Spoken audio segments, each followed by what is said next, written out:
Hello friend, welcome back to Gyan Gurukul study channel. मैं VK Mandal आपका अपना यूट्यूब चैनल ज्ञान गुरुकुल स्टडी चैनल में स्वागत करते हैं। बहुत बहुत स्वागत करते हैं दोस्तों। कैसे हैं आप लोग? अच्छे होंगे। तो मित्रों, अभी जो है व्यक्तित्व के प्रकार के बारे में पढ़ रहे थे और बड़े बड़े मनोवैज्ञानिक जो कितने प्रकार के व्यक्तित्व का वर्गीकरण किया है, उस वर्गीकरण हम पिछले क्लास में पढ़े हैं। अब चर्चा करते हैं। और आधुनिक मनोवैज्ञानिक अनुसार व्यक्तित्व का प्रकार।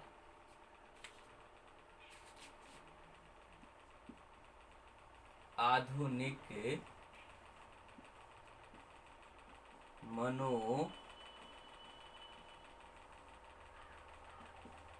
मनोवैज्ञानिक के अनुसार व्यक्तित्व का प्रकार।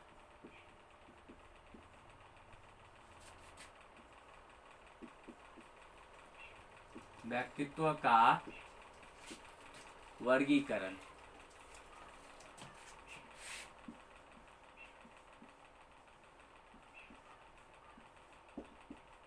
आधुनिक मनोवैज्ञानिक अनुसार व्यक्तित्व का वर्गीकरण की अगर बात करते हैं दोस्तों, तो आधुनिक मनोवैज्ञानिक अनुसार अगर व्यक्तित्व का वर्गीकरण की बात करते हैं तो कौन कौन से होते हैं में पहला आपको होता है विचार प्रधान।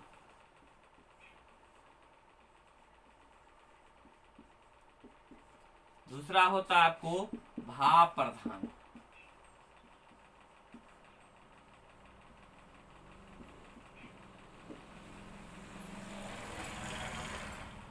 और तीसरा होता है आपको क्रिया प्रधान।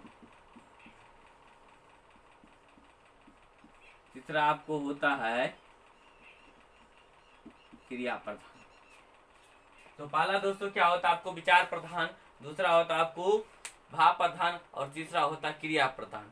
जो आधुनिक मनोवैज्ञानिक अनुसार जो व्यक्तित्व के प्रकार के अगर वर्णन करते हैं तब विलियम जेम्स के अनुसार व्यक्तित्व का वर्गीकरण देखते हैं दोस्तों। विलियम जेम्स के अनुसार विलियम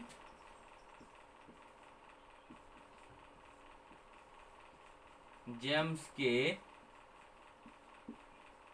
अनुसार अगर विलियम जेम्स के अनुसार अगर व्यक्तित्व का वर्णन करते हैं तो विलियम जेम्स के अनुसार व्यक्तित्व का वर्णन क्या हो जाता है?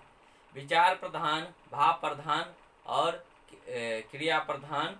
तो वो तो आधुनिक मनोवैज्ञानिक अनुसार था। विलियम जेम्स के अनुसार क्या हो जाता है? सख्त प्रवृत्ति वाले व्यक्ति और नरम प्रवृत्ति वाले व्यक्ति। अगर विलियम जेम्स के अनुसार बात करते हैं दोस्तों तो क्या हो जाते हैं? सख्त प्रवृत्ति वाले व्यक्ति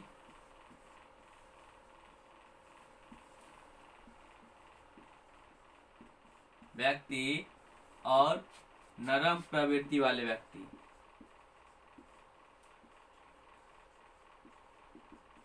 नरम प्रवृत्ति वाले व्यक्ति। ये आपको सख्त प्रवृत्ति वाले व्यक्ति और नरम प्रवृत्ति वाले व्यक्ति किसके अनुसार है? ये विलियम जेम्स के अनुसार। विलियम जेम्स के अनुसार दोस्तों क्या है? तो सख्त प्रवृत्ति वाले व्यक्ति और नरम प्रवृत्ति वाले व्यक्ति। ठीक, ये विलियम जेम्स के अनुसार है दोस्तों, सख्त प्रवृत्ति वाले व्यक्ति और नरम प्रवृत्ति वाले व्यक्ति। तो आधुनिक मनोवैज्ञानिक अनुसार अभी दोस्तों हमने क्या पढ़े हैं? जो आधुनिक मनोवैज्ञानिक अनुसार जो व्यक्तित्व का वर्गीकरण होता है आपको विचार प्रधान होता है, ठीक, और उसके बाद भाव प्रधान होता है, क्रिया प्रधान होता है। अगर विलियम जेम्स के अनुसार बात करते हैं तो सख्त प्रवृत्ति वाले व्यक्ति और नरम प्रवृत्ति वाले व्यक्ति दोस्तों होता है। चलिए अब कैटल के अनुसार देखते हैं क्या सब होता है। कैटल के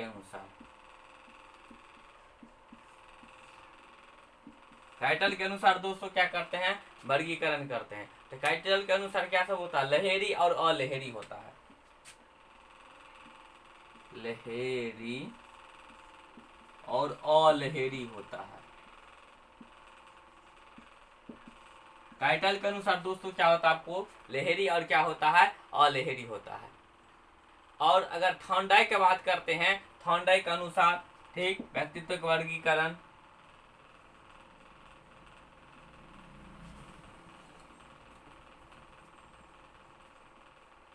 अगर थॉर्नडाइक के अनुसार बात करते हैं,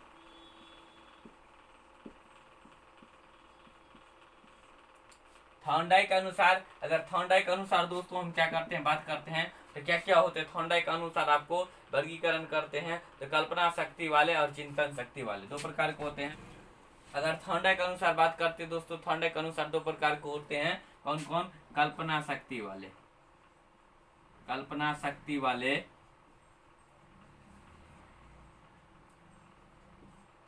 और दूसरा चिंतन शक्ति वाले।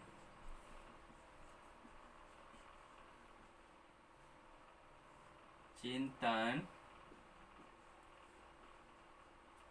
शक्ति वाले। अगर थॉर्नडाइक अनुसार बात करते हैं दोस्तों तो क्या होता है, कल्पना शक्ति वाले और चिंतन शक्ति वाले। तो ये दो प्रकार के व्यक्तित्व का क्या होता है, वर्गीकरण होता है। तो सबसे पहले आज हम पढ़ें व्यक्तित्व के वर्गीकरण की। अगर बात करते हैं दोस्तों,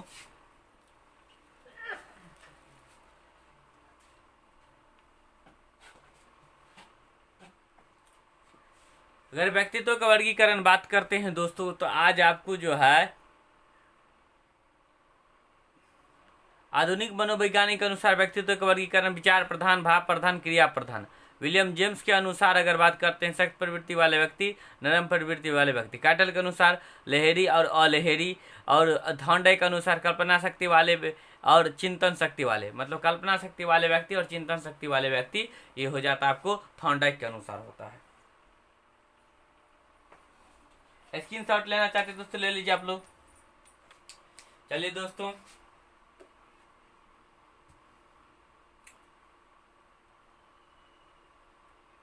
और सेल्डेन जो मनोवैज्ञानिक, सेल्डेन और कर्मचर ने व्यक्तित्व का वर्गीकरण संरचना के आधार पर दोस्तों किए। एक पॉइंट, ये भी पॉइंट जो है आप लोग नोट कर लीजिए। सेल्डन और क्रेमेचर, सेल्डेन दोस्तों और क्रिचमेर ने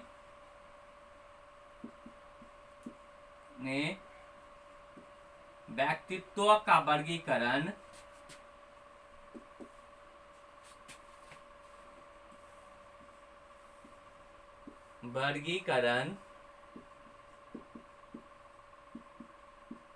संरचना के आधार पर किया।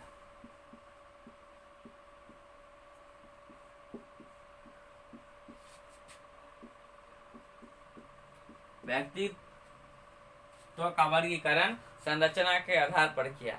अगर स्प्रेगर के बात करते हैं तो स्प्रेगर ने व्यक्तित्व का वर्गीकरण समाजशास्त्रीय दृष्टिकोण के आधार पर किया। अगर स्प्रेगर की बात करते हैं दोस्तों, स्प्रेगर ने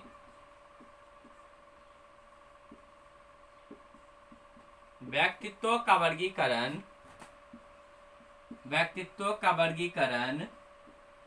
समाज शास्त्रीय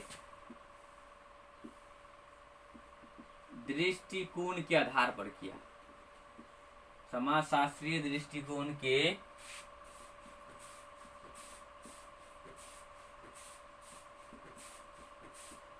आधार पर किया। समाजशास्त्रीय दृष्टिकोण के आधार पर क्या? कौन? स्प्रेगर ने व्यक्तित्व का वर्गीकरण दोस्तों समाजशास्त्रीय दृष्टिकोण के आधार पर किया। और आधुनिक मनोवैज्ञानिकों ने संवेगों के आधार पर किया।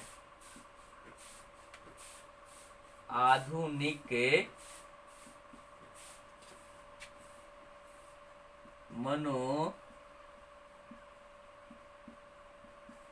मनोवैज्ञानिक ने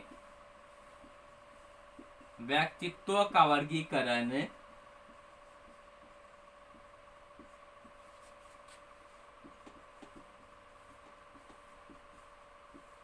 संवेगों के आधार पर किया।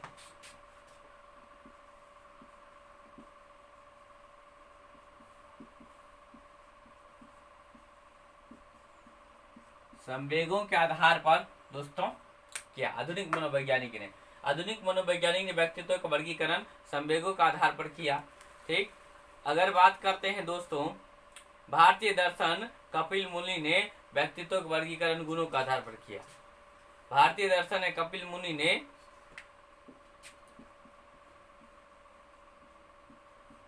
भारतीय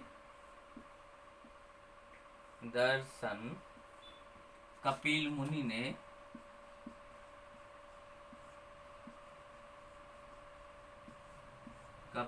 ने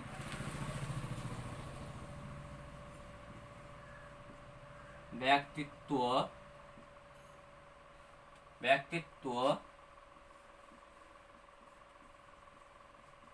का वर्गीकरण गुणों के आधार पर किया।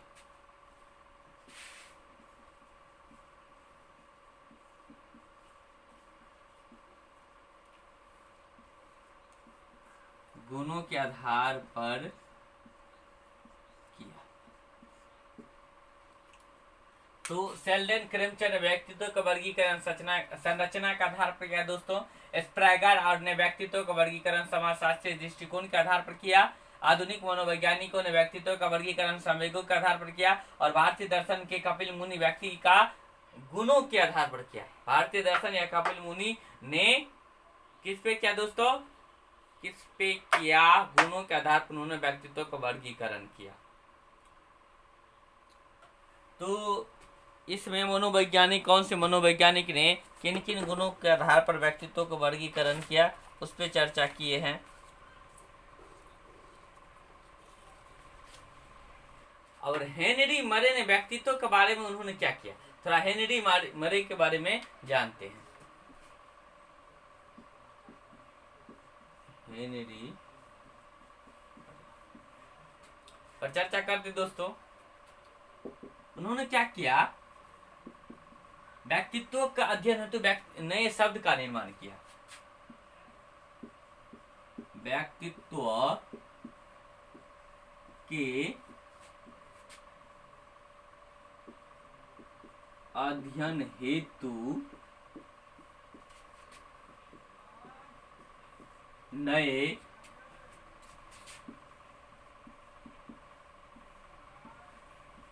नए शब्द का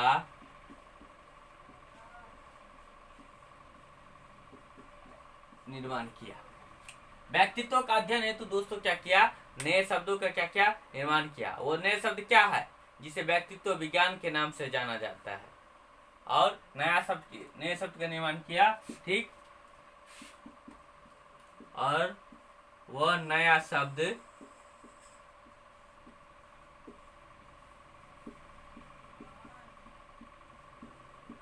व्यक्तित्व विज्ञान है। अगर उस नया शब्द की बात करते दोस्तों, व्यक्तित्व विज्ञान है, हेनरी मरे ने। और व्यक्तित्व के विकास संबंधी तथ्यों को अध्ययन किया।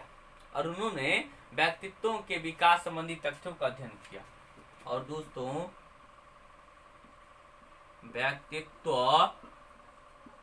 के विकास संबंधित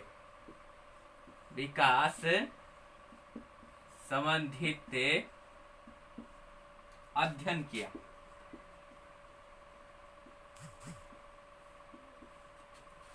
विकास संबंधित अध्ययन किया।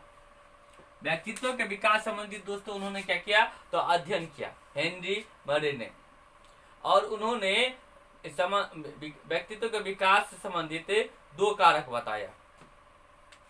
और व्यक्तित्व के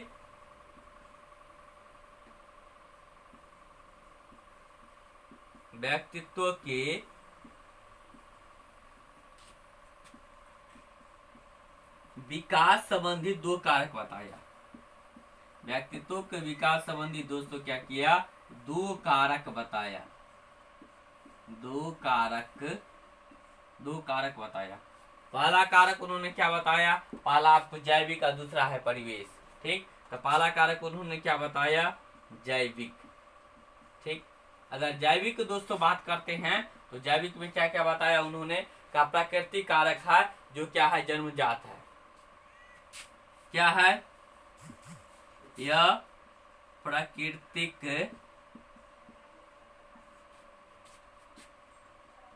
कारक एवं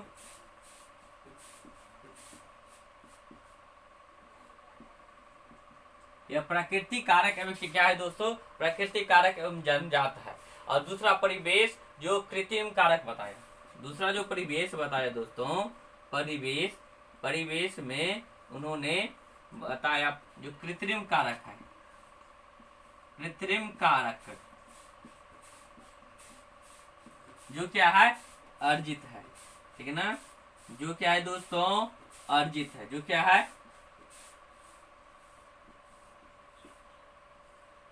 दोस्तों अर्जित है। व्यक्तित्व के विकास संबंधी दो कारक, जैविक कारक या प्राकृतिक कारक जन्मजात है दोस्तों, और परिवेश की बात करते हैं तो दो कारक बताए, जैविक और परिवेश। तो जैविक कारक में प्राकृतिक कारक जन्मजात है, और परिवेश की बात करते दोस्तों यह कृत्रिम कारक है जो अर्जित होता है। कृत्रिम कारक होता है जो दोस्तों क्या हो जाता है, अर्जित होता है।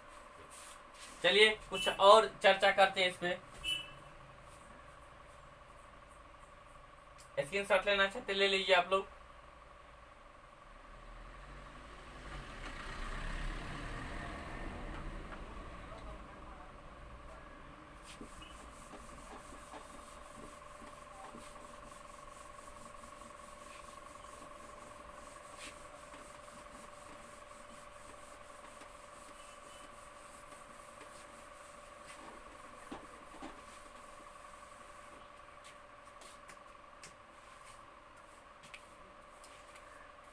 और उन्होंने क्या बताया, व्यक्तित्व परिवर्तनशील होती है। हेनरी मरे ने क्या सा बताया, व्यक्तित्व परिवर्तनशील होते हैं। और पहला पॉइंट उन्होंने बताया व्यक्तित्व परिवर्तनशील होते हैं, और दूसरा पॉइंट बिना मस्तिष्क के हम व्यक्तित्व की कल्पना नहीं कर सकते हैं। ठीक है दोस्तों, बिना मस्तिष्क के हम व्यक्ति की कल्पना भी नहीं कर सकते हैं। बिना मस्तिष्क के दोस्तों क्या कर सकते हैं, बिना मस्तिष्क के हम व्यक्ति की कल्पना नहीं कर सकते हैं।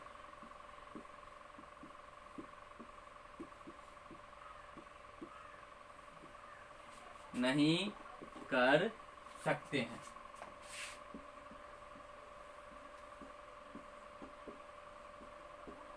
बिना मस्तिष्क के व्यक्ति की कल्पना दोस्तों क्या कर सकते हैं, नहीं कर सकते हैं।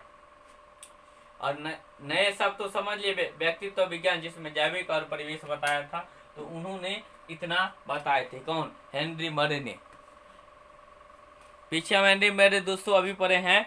व्यक्तित्व का अध्ययन हेतु तो उन्होंने क्या किया, व्यक्तित्व विज्ञान का नया शब्द दिया, और उन्होंने क्या किया, व्यक्तित्व के विकास संबंधित अध्ययन किया, और व्यक्तित्व के विकास संबंधी दो कारक दिया, जैविक कारक परिवेश, और जैविक कारक में क्या बताया, प्राकृतिक कारक जो जन्मजात होती है, और परिवेश कृत्रिम कारक जो अर्जित होती है, और व्यक्तित्व परिवर्तनशील होता है, और बिना मस्तिष्क के हम व्यक्ति की कल्पना नहीं कर सकते हैं।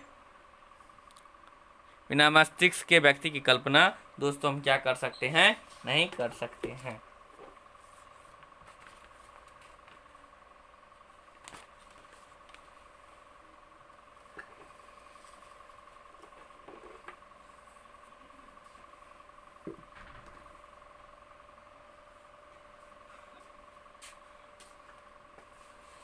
दोस्तों व्यक्तित्व का मापन पर अब चर्चा करते हैं। व्यक्तित्व का मापन क्या होता है।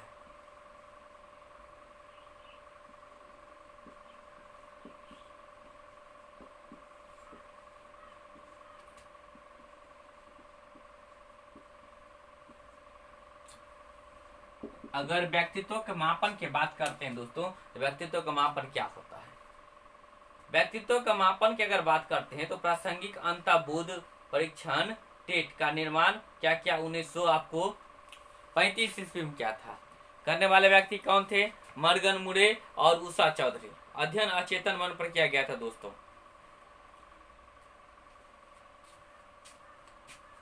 सबसे पहले क्या क्या है व्यक्तित्व के मापन के लिए? अंतर्बोध परीक्षण, प्रासंगिक अंतर्बोध परीक्षण, प्रासंगिक अंतर्बोध परीक्षण, जिसको शॉर्टकट में टेट भी बोला जाता है, TAT, टेट। ठीक, इसका निर्माण कब क्या है दोस्तों? इसका निर्माण 1935 ईस्वी में किया गया। अगर इसका निर्माण की बात करते हैं तो 1935 ईस्वी में दोस्तों किया गया। और करने वाले व्यक्ति कौन थे? मर्गन मुरे। करने वाले व्यक्ति की अगर बात करते हैं, करने वाले व्यक्ति अगर बात करते हैं तो मर्गन मुरे। करने वाले व्यक्ति की दोस्तों बात करते हैं तो क्या था? मर्गन मुरे।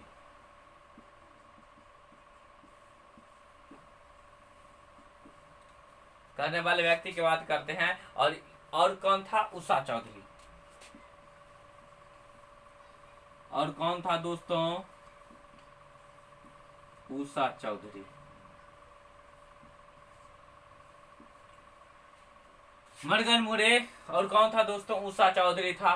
ठीक, और अध्ययन की बात करते हैं तो अध्ययन आपका क्या है? अचेतन मन। अगर अध्ययन की बात करते हैं दोस्तों तो क्या था? अध्ययन आपका कौन था? अचेतन मन।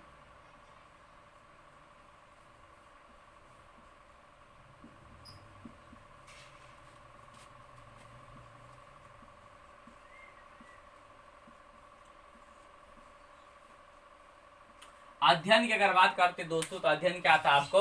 अचेतन मद। अध्ययन क्या था? अचेतन मद। और किसके द्वारा? कार्ड्स के माध्यम से किया गया था। ठीक, किसके द्वारा किया गया था? कार्ड्स के माध्यम से दोस्तों किया गया था। और यह परीक्षण किसके? यह परीक्षण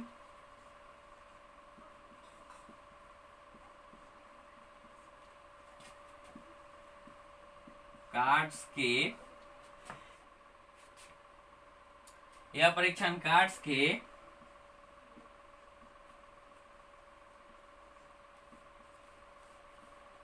माध्यम से किया गया था।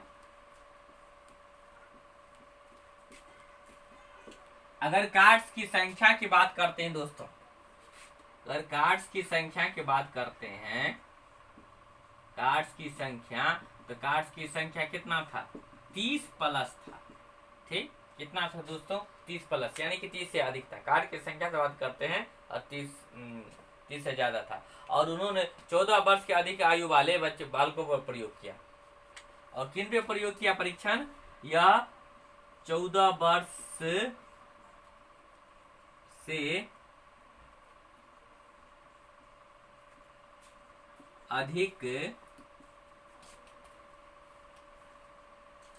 आयु वाले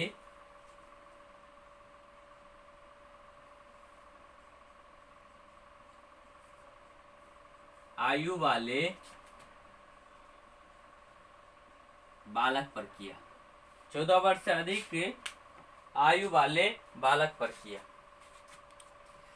तो व्यक्तित्व के मापन की बात करते दोस्तों, तो इसका जो है व्यक्तित्व के मापन में प्रासंगिक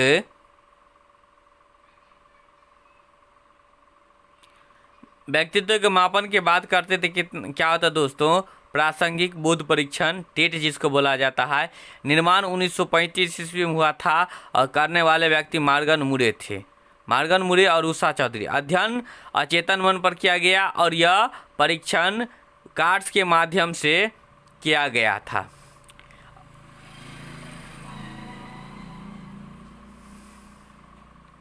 अगर कार्ड्स की बात करते दोस्तों तो कार्ड की संख्या आपको कितना था? 30 प्लस और 14 वर्ष के आयु वाले बालक पर किया गया था।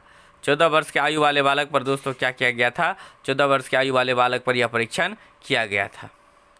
स्क्रीनशॉट लेना चाहते ले लीजिए दोस्तों आप लोग।